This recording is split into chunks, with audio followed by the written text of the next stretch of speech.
My name's Rick Astley. I've come to go on top of the pops. Yeah, really can.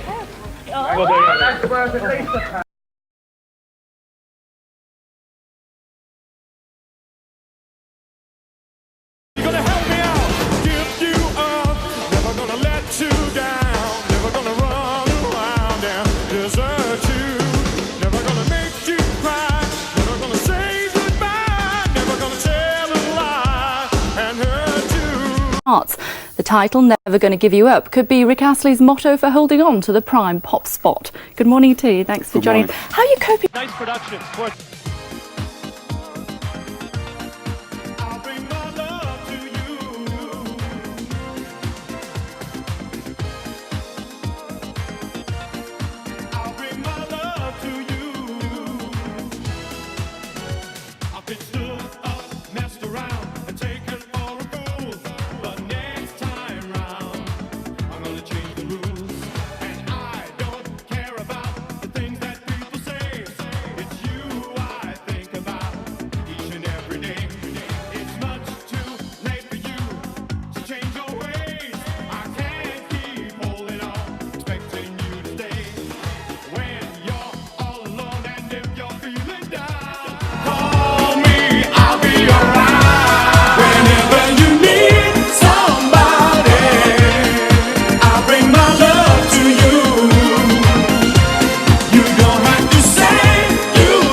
Hello Brazil, I'm Rick Astley and I'd like to say thanks for all the support and all the hard work that you put in on the first album. Hopefully you're going to like the second album, so let's play some new tracks from it.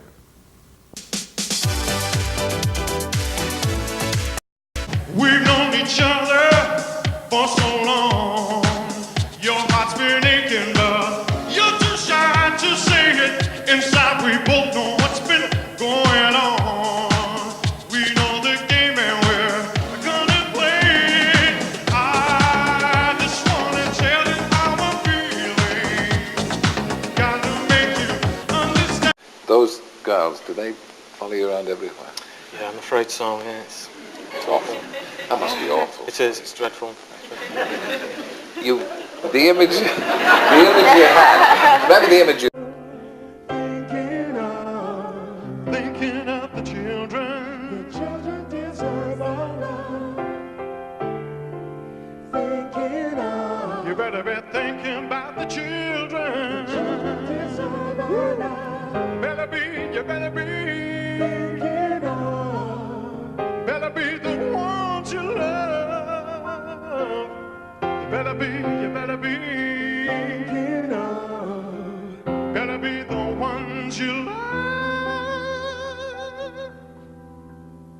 Is it good for you? Good for you. Is it good for me? Good for me. Well, I don't know. I don't know how the world can see. It's just not right to close the door, turn out the lights. Yeah, yeah, yeah. They better be the ones you love. The children ought to get some love. If no one else should ever get enough, they better be the ones you love. They better be the ones you love. The children ought to get some love. If no one else should ever get enough, they better be the ones, sing it out. They better be the ones you love. The children ought some. If no one else should ever get enough, they better be the ones you love.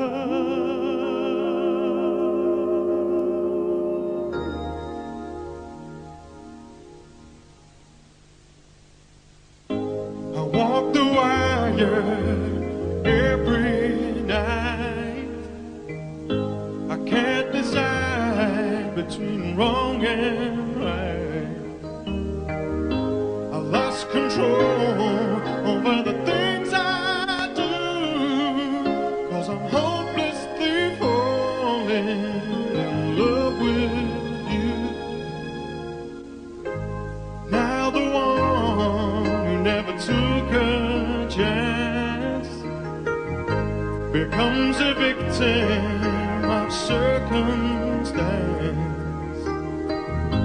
I've lost my way, now I'm so confused, 'cause I'm hopelessly falling in love with you.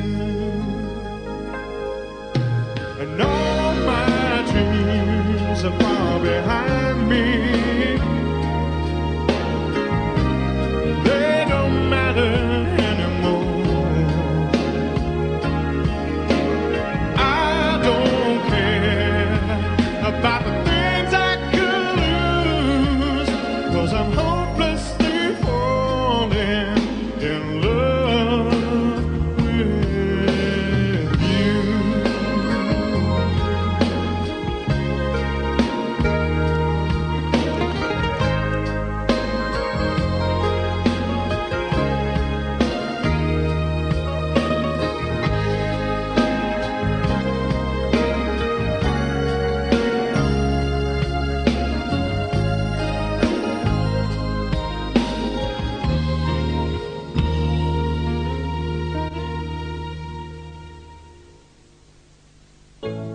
Now the one who always played it safe becomes another who's lost his way.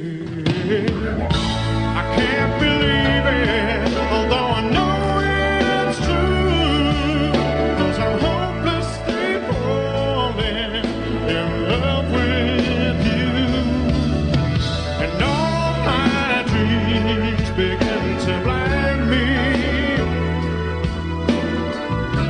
and I was so confused. But I don't care about the things I could lose, 'cause I'm hopelessly falling in love with you. I'm not gonna fight it, I'm gonna choose to hopelessly fall. Yeah, you know I hopelessly fall in love with you.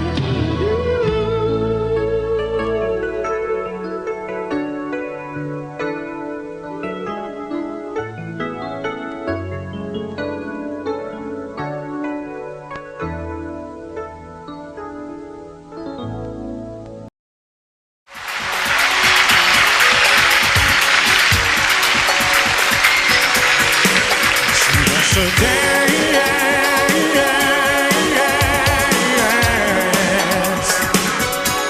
Oh, she wants to dance with me.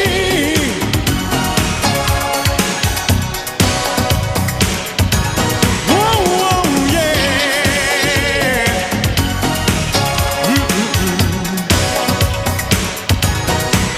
There's a girl I've been waiting to see, and I really get the feeling that she likes me, 'cause she said so. But now in so many words, I've got to tell you what I heard. She don't want no wild romance. When she is with me, she only wants to dance. She wants to dance with me, 'cause I hold her so tight next to me. She wants to dance with me.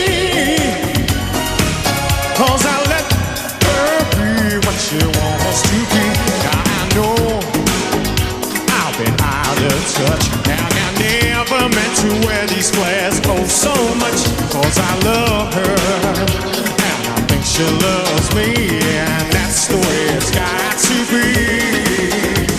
When we're together, we never fight. No, we got better things to do tonight. She wants to dance with me, 'cause I hold her so tight next to me. She wants to dance with me, 'cause I let her be what she wants to be. She wants to dance.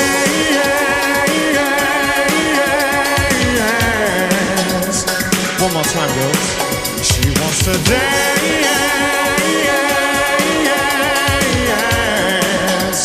Blow it, Roy.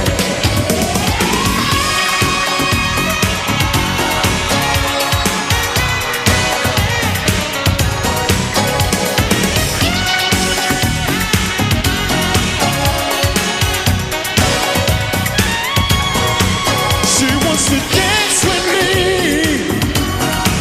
'cause I hold her so tight next to me. She wants to dance with me, 'cause I let her be what she wants to be. She wants to dance with me, 'cause I hold her so tight. She wants to dance with me,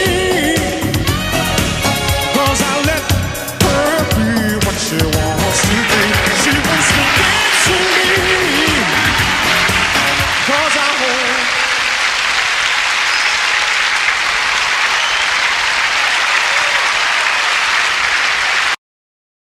Some kind of love, you are mine. クリア&ナチュラル透明パワーはじける三ツ矢サイダーアメリカンボトルラズベリーテイストも大好評。三ツ矢サイダー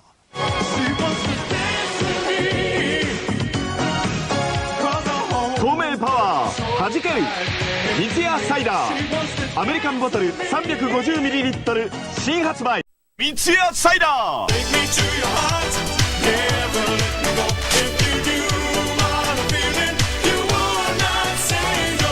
Take me to your heart, never let me go. For your love is all I need to know. Take me to 透明パワーはじける if you do what クリア&ナチュラル I say no.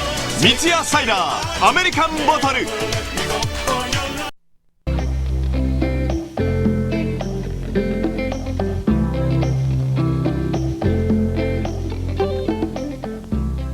Kabine von Rick Astley. Rick, it's your turn. Da ist er, Rick Astley. Hello. Hi, how are you doing? Fine, and you? Very well, thank you. Happy birthday. Oh, ein Fernseher von Rick Astley. Wunderbar. Rick, you have to hurry now. Yes, it's Okay. my turn. So Okay. See you later on then. Oh, bye. Bye. Oh, ja, Rick.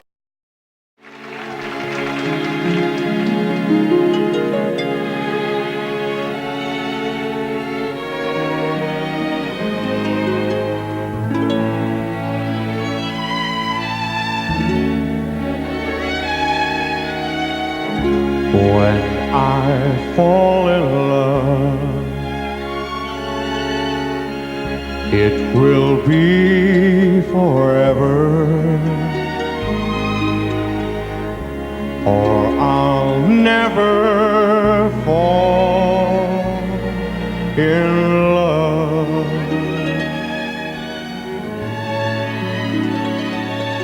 In a restless world like this is, love is ended before it's begun, and too many moonlight kisses seem to cool in the warmth of the sun. When I give my heart, it will be completely, or I'll never give my heart. And the moment I can feel that that way too is when I fall in love with you.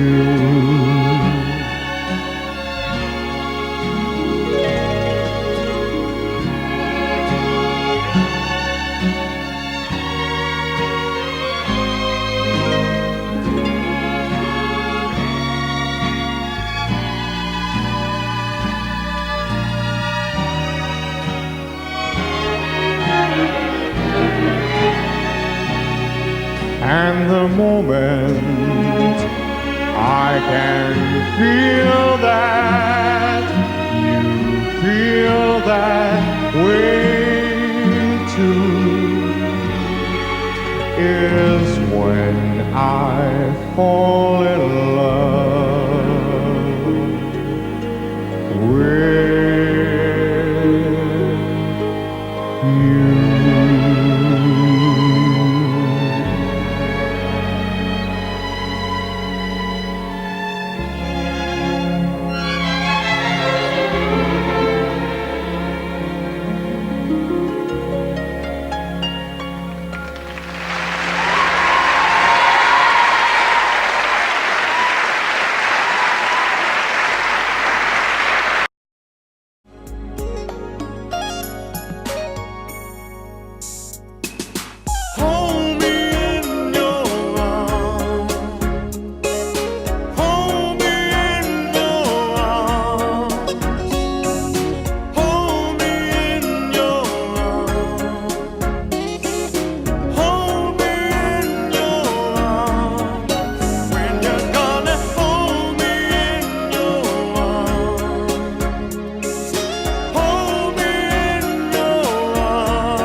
unlikely of stars, Rick Astley. Newton-le-Willows, Rick's birthplace, only has one other real claim to fame. It was the first town in the world where someone was killed by a train. Here in this quiet northern social club, Rick's first manager persuaded Pete Waterman to come along and hear his fledgling new act. This is Monks' Social Club, which is at Woolston at Warrington, and this is a stage that Rick was first seen on by Pete Waterman. Loving Rick's voice, the producers spent over a year nurturing their new act.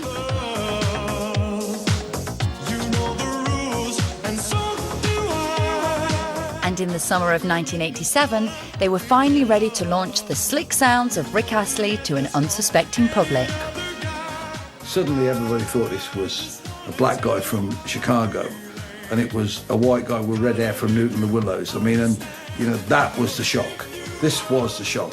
I mean, everybody believed, of course, that, you know, it was Luther Vandross doing guide vocals and we weren't telling people. It went on BBC Northwest local news programme, and we never looked back. He just went straight into the charts.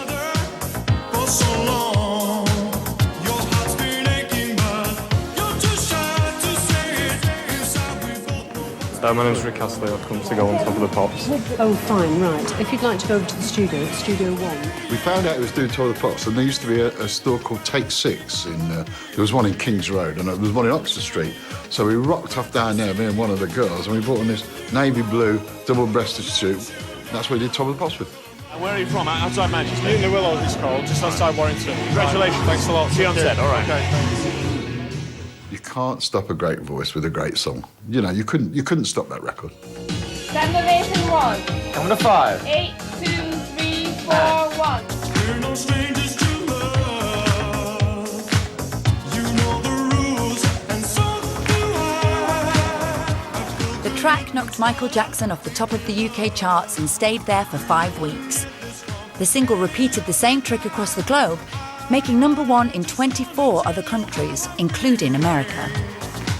Not only was it a shock to Rick's system, it was a shock to our system as managers. We were working from Latchford Village, above a fancy dress shop that we owned. Now and again we'd be upstairs ironing the Pink Panther costume. On the line, you'd have me or Tony talking to somebody in Japan who were doing a multi-million-pound deal for Rick. You know, it was bizarre.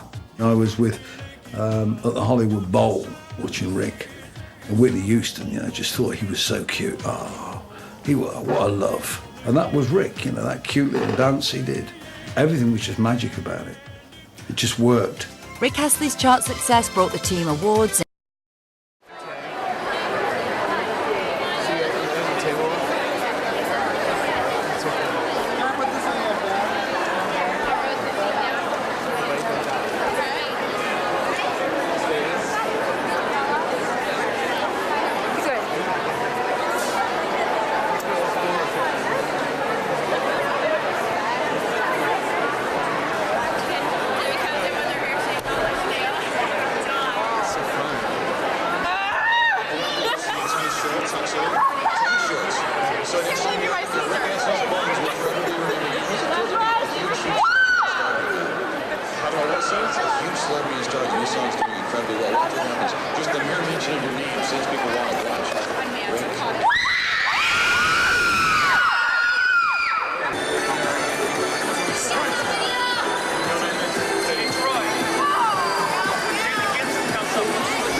And the 3-pack of Sylvania Standard Light bulbs is only $1.18.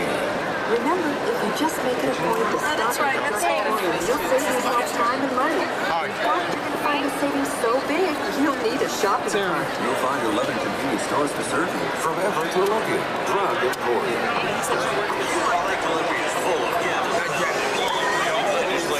Oh, this is a really... The beginning of my sort of professional career about 2 years ago, because my managers had known Peter Waterman, For quite a while. I was in a band who, my managers who were now looking after me, they were looking after that band. And they asked him to come down and see us one night. And Peter was, well, obviously must have been impressed with my singing, and basically that's how it all happened. I signed a deal with him shortly after that. Can you tell me a bit about your relationship with them? Well, as I say, I've known them for 2 years, so I don't just regard them as my producers, I don't think, as in perhaps the normal sense where you go and make an album with somebody for a few weeks and then, you know, you move on and work with other people. It's very much for me anyway, I feel very at home there because the studios that they work in are called PWO, which is Peter Walkman Limited, and that's where they're based all the time in London. And I've actually worked there myself for a few months just to get to, you know, get to grips with it or get the feel of it and everything, get to know everybody better. So I regard them more as sort of friends almost, you know what I mean? I think you've got to have a good working relationship with somebody who you work that closely with. Yes, please. I'll have a mineral water, please. Yes.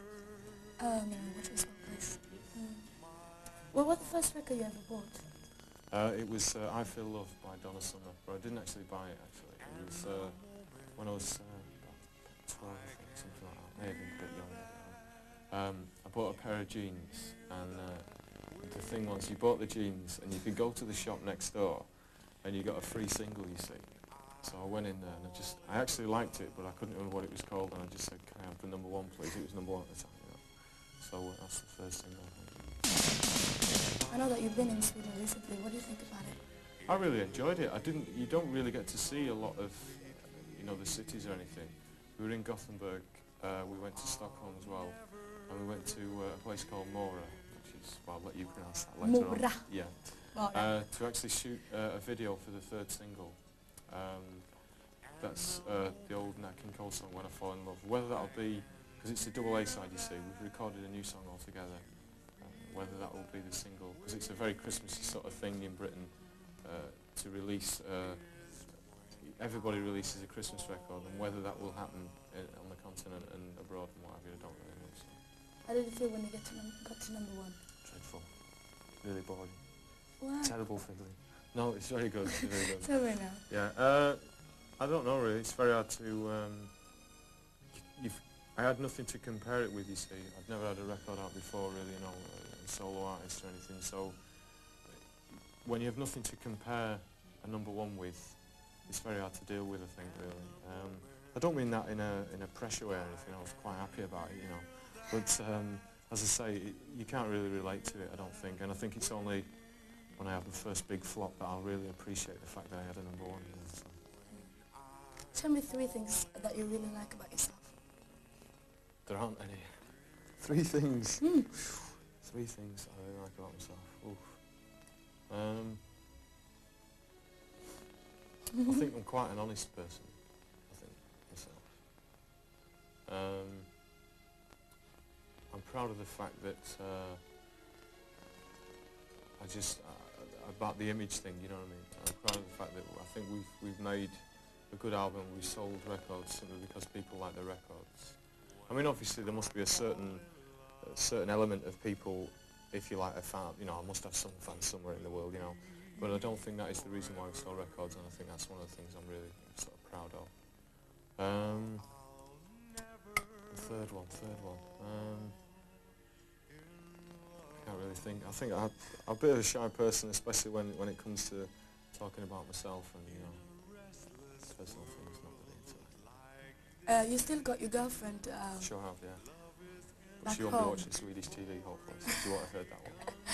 Is it going to last, or is it temptation still? No, I would say it would last. I mean, I've been going out with her now for a long time, which I'm really happy about as well, because I think, as you've just mentioned, temptation. Nothing to do with the Four Tops. And I think I've never really experienced much of that anyway, you know, which I'm quite pleased about. I mean, the old rock and roll lifestyle and everything, I think, is a bit of a myth as well, you know. I don't think there's... I mean, I've thrown the odd television out the window, but that's about it, really, you know. So, but I'm quite happy with my girlfriend, I'm just quite happy. I think we get on really well. And the fact that I was going out with her before all this happened and everything, I think that helps quite a lot, you know, so. What's the most sensual thing you know? Hmm? What's the most sensual thing you know? Sensual thing I know. Oof. Bit of an embarrassing question, isn't it? The most sensual thing I know. I don't know. You tell me yours, and that might give me some inspiration. Right now I think you're pretty sensual. Oh. Sitting here having a candlelit dinner. Candlelit dinner, yeah. It's not every day. Floodlit candlelit dinner, yeah. Thank you. Most sensual. That's a bit rude. That I don't think I can answer Oysters. that one. It's nice, isn't it? Sorry? Oysters. Yeah. Sensual. Grapes. Grapes. When they're squashed and in bottles, they're quite sensual. Yeah. Grape. Oh, very nice.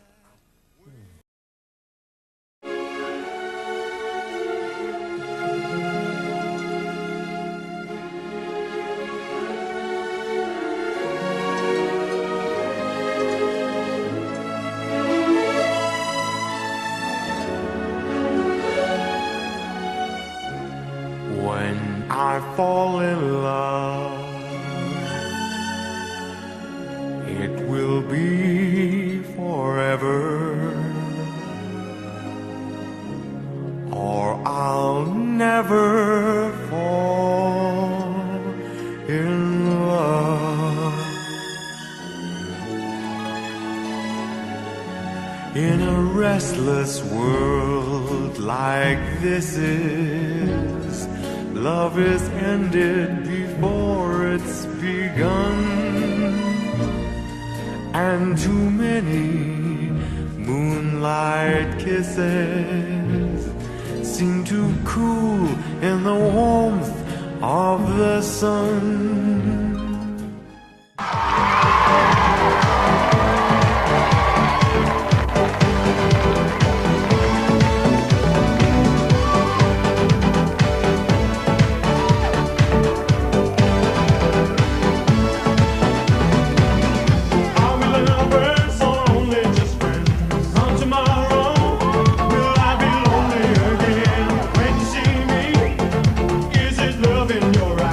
What you feeling?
I played the drums, and from just an early age, I suppose I just wanted to beat things, really. And, you know, I got a drum kit when I was about 15, and I got into a band with a couple of friends at school, did that for a couple of years, and joined a different band.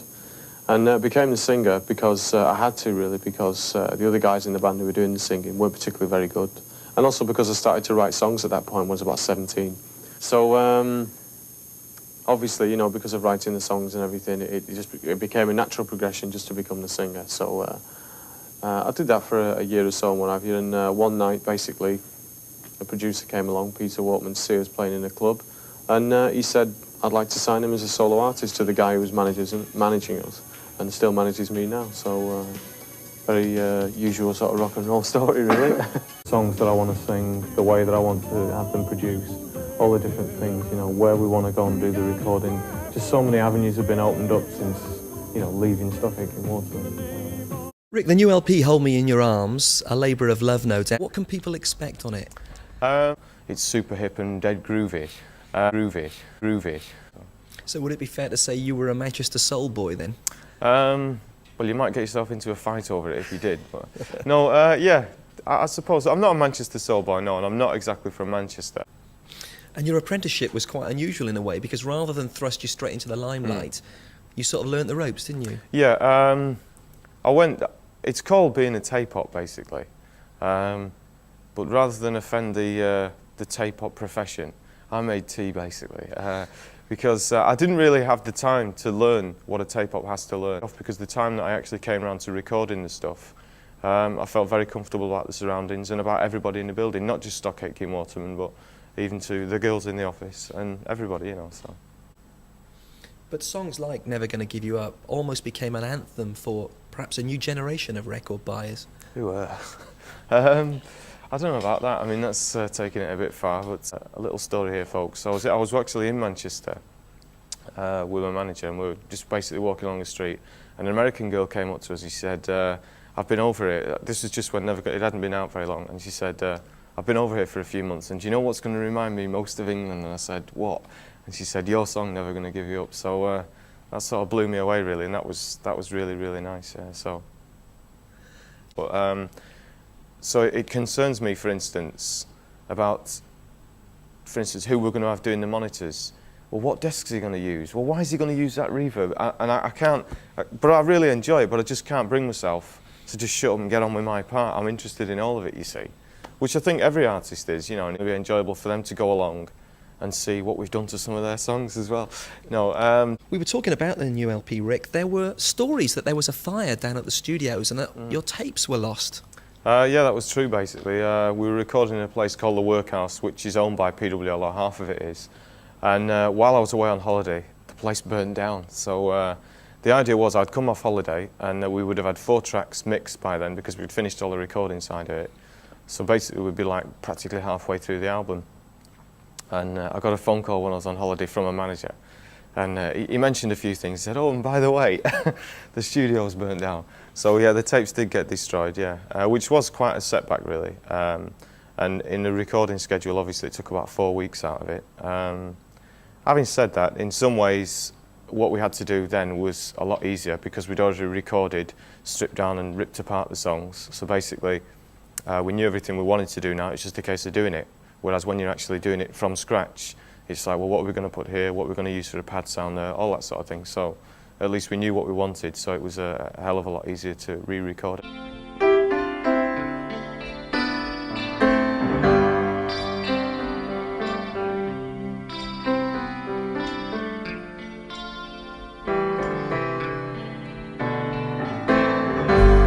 She's taken my time, convince me she's fine, but when she leaves, I'm not so sure. It's always the same. She's playing her game, and when she goes, I feel to blame. Why won't she say she needs me? I know she's not as strong as she seems. Why don't I see her cry for help? Why don't I feel her cry for help?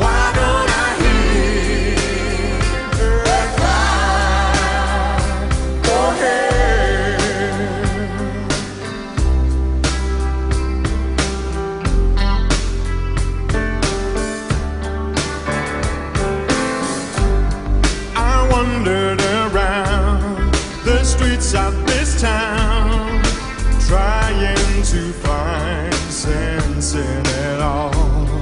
The rain on my face, it covers the trace of all the tears I've had to waste. Why must we hide emotions? Why must we never break down and cry? All that I need is to cry for help. Somebody please hear me cry for help.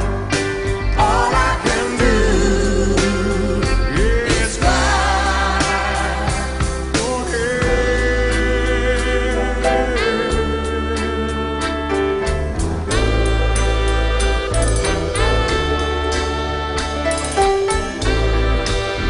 Don't need to feel ashamed. Release the pain and cry for help. It's all I need. All I need is to cry for help. Cry for help. It's all I need. All I need is to cry for help. Why must we hide emotions? Why can't we ever break down and cry? All that I need is to cry for help. I will be there when you cry for help. Why don't I need to cry for help? All that I need is to cry for help. Somebody please hear me cry for help. All I can do is cry for help. All that I need is to cry for help. I will be there when you cry for help. Is it so hard to cry for help? Sing it. Cry for help. It's all I need. All I need is to cry for help. Cry for help. It's all I need. All I need is to cry for help. No need to feel ashamed. Come on and release the pain. Put your trust in me. My love is gonna set you free. Cry for help. That's all I need.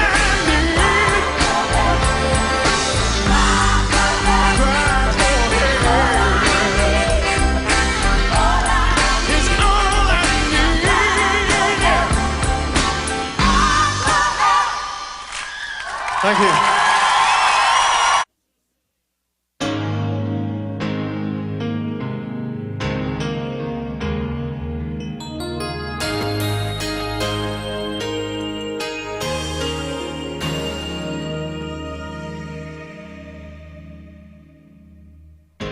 I walk the wire every night. I can't decide between wrong and right. I've lost control over the things I do, 'cause I'm hopelessly falling in love with you. Now the one who never took a chance becomes a victim of circumstance. I've lost my way, now I'm so confused, 'cause I'm hopelessly falling in love with you. All my dreams are far behind me.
Rick Astley, Whenever You Need Somebody, his second hit single and debut album featuring Never gonna give you up, never gonna let you down, never gonna run around and desert you. the hit album of the year. Forever and ever. Rick Astley, Whenever you need somebody. Whenever You Need Somebody, out now on record, cassette and compact disc. Now I know I've been out of touch, and I never meant to hurt my baby so much, 'cause I love her and she loves me, and that's the way it's got to be. Say on that one, I don't really know. I mean, as I say, America's a new thing to me, so, you know, it's all very different and everything, so we'll see. Well, Rick Astley won't need to wait and see any longer. According to this week's Billboard, Never Gonna Give You Up is ranked number 4. And how is he adjusting to his instant success? To be honest, I would have been happy with the first single. I would have been happy just to scrape it in the top 100 somewhere, you know. So when you have a number 1 with your first single, you think, you know, how do you deal with that? Rick Astley is dealing with it very well, thank you. He's revving up to record a follow-up to his debut album and eventually go on tour. Live really is really important to me because I really don't want to get typecast as just a recording artist who can't really sing.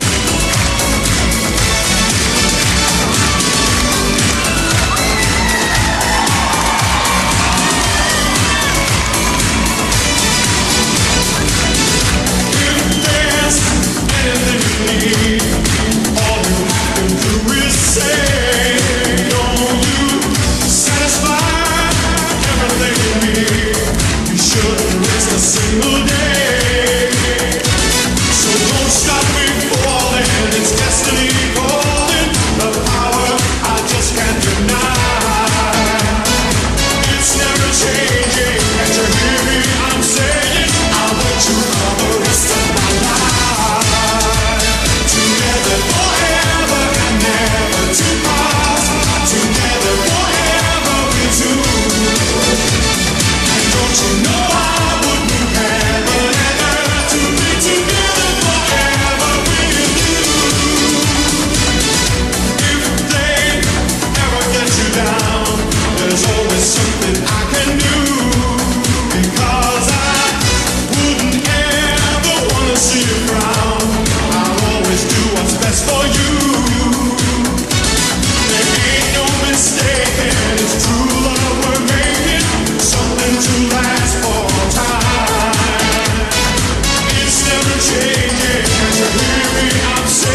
gonna change the rules.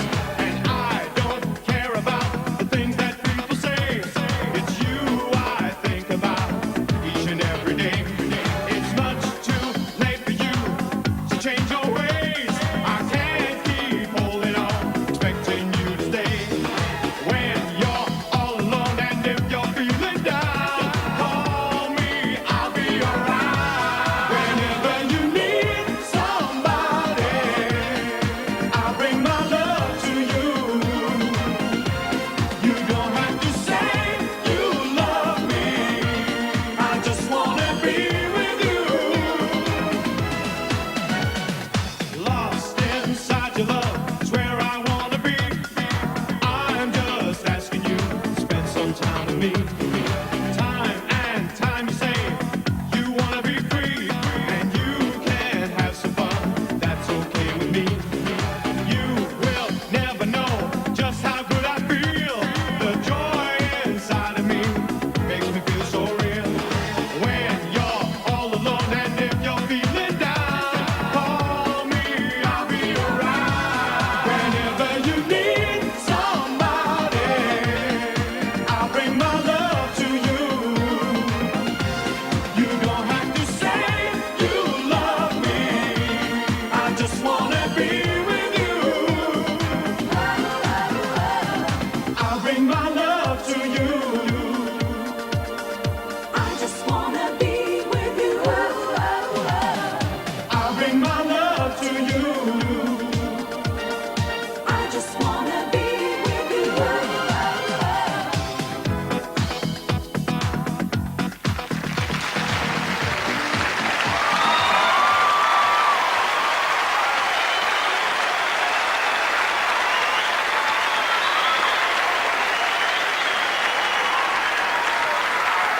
Oh, great stuff. Fantastic.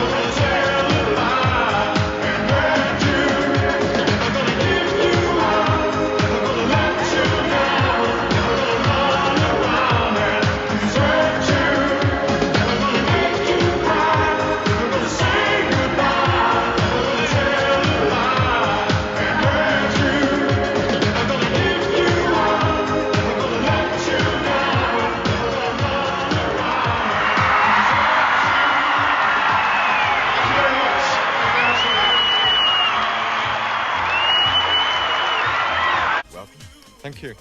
And congratulations on the great success. You Thank you. have Thanks very much. conquered how many countries? I've been to quite a lot of countries now. We've been quite successful in Europe, and recently I've been to America as well. But this is my first trip to Japan. I'm going to Australia pretty soon. So we've been around quite a bit, but there's a few places we've got to go to yet. Yeah. You were 21, right? I've just turned 22 actually 22. in February, yes. Okay. And you have been singing? Since about the age of 18, really. I played drums before that for a couple of years, but I've been singing now since about the age of 18. What's the story about you were in a choir when you were a kid and you used to sound real high, you know? Yeah, well, the thing was, I was at school, and I was at a school that was connected with a church, St. Peter's. And basically, if you had a half-decent voice, you got thrown into the choir as well, you see.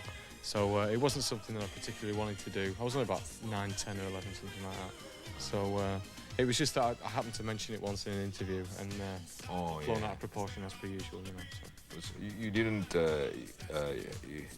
dream about becoming a vocalist? Not really, no. I mean, as I say, I got into pop music initially because of playing the drums, really. That's what I wanted to do in my early teens, and about the age of 15 I got my first drum kit. So it all started from there, really, with pop music. Before that, as I say, I hadn't really thought of it as a career, you know. How did you develop your style? I mean, you sound a little different from other young singers. And, I think it's just a natural tone more than anything. I mean, I obviously have a deep voice as opposed to perhaps the sort of voice you would imagine because of the way I look and because of my age and everything. But I think that's partly due to the music that I like. I like a lot of black American singers, and I think that's influenced me and rubbed off on me even. So.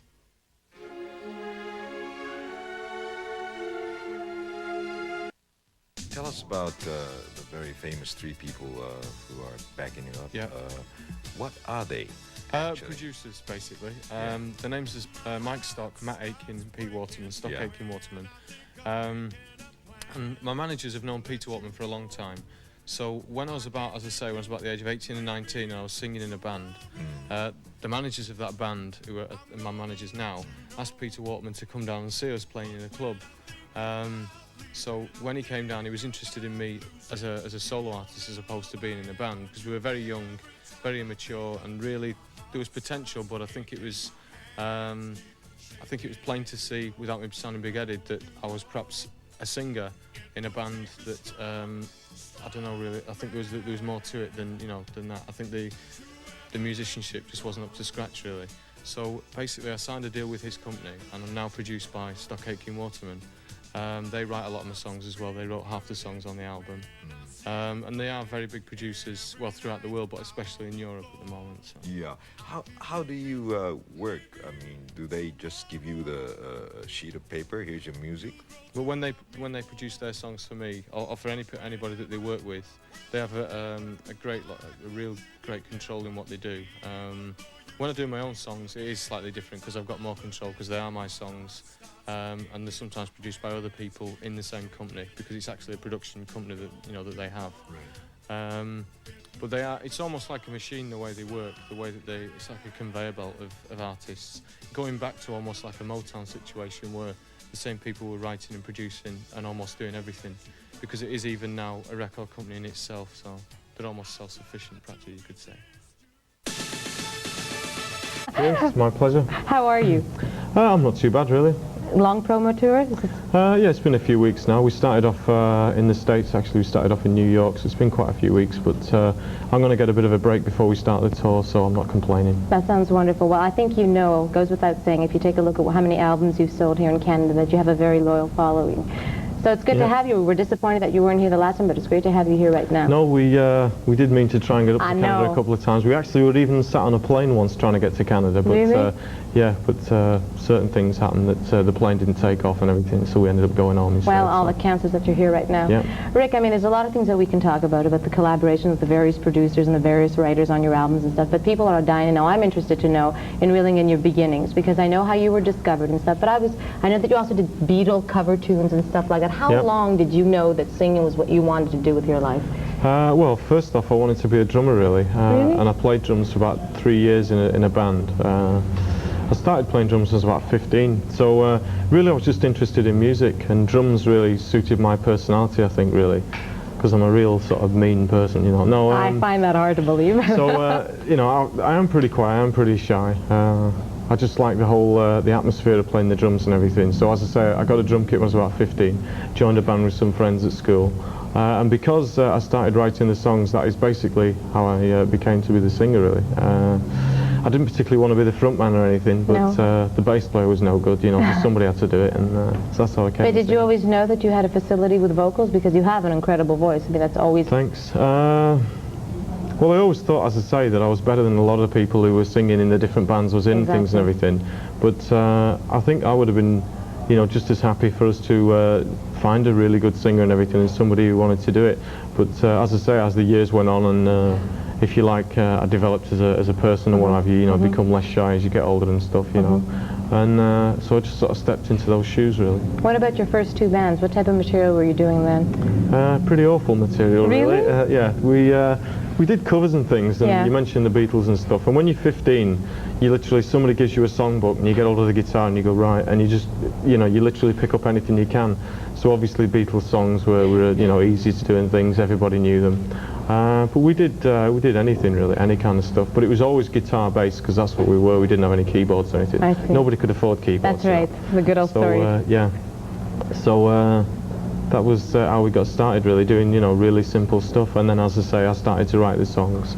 So again, they were really, really simple, just pop songs, you know. So. Was the goal always, though, for Rick Astley to pursue this professionally, or was it just fun at the time that it was happening? I guess when we started, it was fun, you know, when I was 16 or whatever, but as with any kind of thing, whether it's a hobby, if it's a sport or something, the more you get into it, the more serious you start to take it, and the more sort of ambitious you become with it.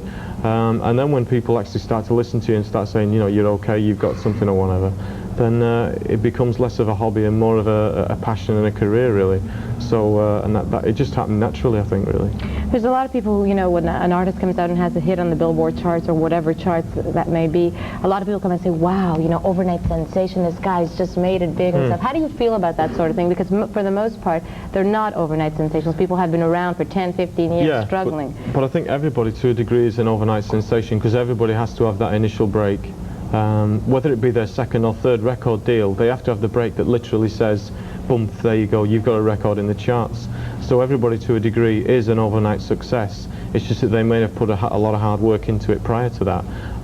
I don't particularly view my sort of career as being a long and hard, you know, tedious journey or anything. I was very lucky that it happened real early, you know. Having said that, I've also been unlucky in certain ways, because from the age of 21, you know, I've literally had to deal with being famous throughout the world, which is a great thing, don't get me wrong, I'm not knocking it, but it's not always a bowl of cherries to deal with. No, there are a lot of difficulties. And also, you know, for instance, the financial thing, it's fantastic that I've made, you know, a lot of money doing something that I really love. But at the end of the day, that can also as well change your life, change your you know, the way you look at things and everything. So I think it has been quite hard to deal with, in the fact that it has happened so quick. But on the other hand, I'm very grateful that it has happened so quick. You know, I haven't had to go and play in clubs night after night, playing to 20 people for years. Right, you know, with smoke in the air and whatever else the case may be. Talk to me about that day when you were sort of like discovered, or that was the day that Pete Waterman was in there watching you play. Now, if somebody comes and approaches and says, "Wow, you know, you're really great, and I'm interested in signing you to my label and stuff," what's your initial reaction? Did you believe the guy at the time? My initial reaction, I think my initial reaction was, well, what does he know? You know, I mean, I was in a band and we were the bee's knees, we were the thing, you know, as far as we were concerned. Right. So, and he was just, I mean, we were very impressed, you know, he had a Jag for starters, you know, so I mean, right. And he came all the way from London, you know, so obviously that, you know, but, and also he'd had a career in the music business that I didn't really know anything about, but I knew he'd made records with people and stuff, so, you know, at the end of the day, he'd done more than we had. But as I say, when you're that young, I was about 18 and 19 at the time, you are very sort of ambitious, almost to the degree of being aggressive, really, you know.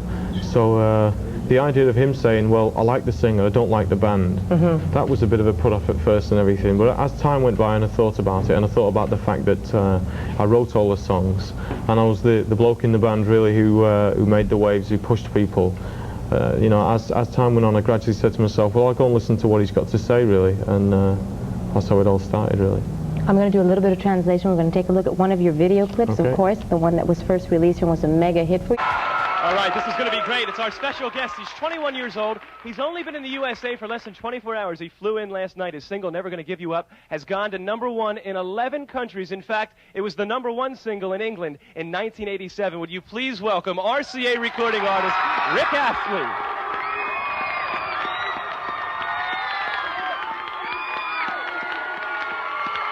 Hello, have a seat.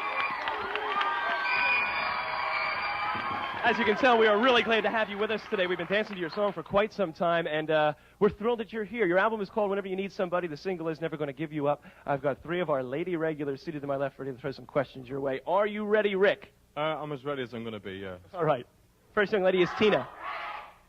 Hi, I was wondering, what advice did the people in England give you before you came to the United States? That you're all pretty up people, you know, that you're quite excitable and things.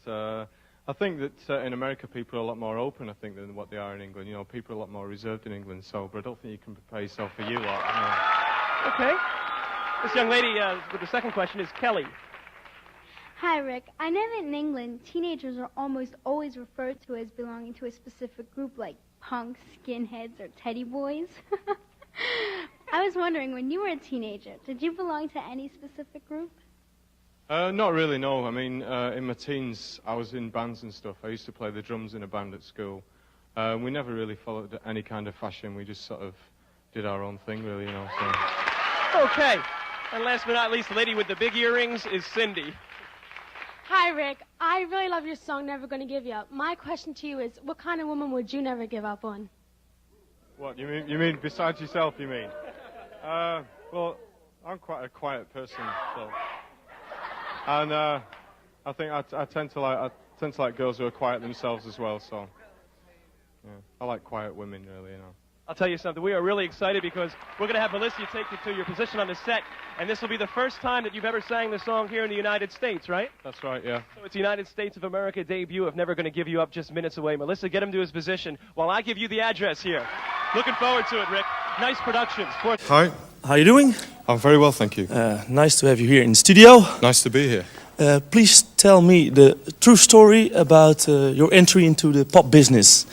Well, I've been in bands with my friends since early days, school days, but it really all started professionally when I met a guy called Peter Waterman from the production team Stock Aitken Waterman. Yeah. So, which is about when I was about 19, which is about 2 years ago.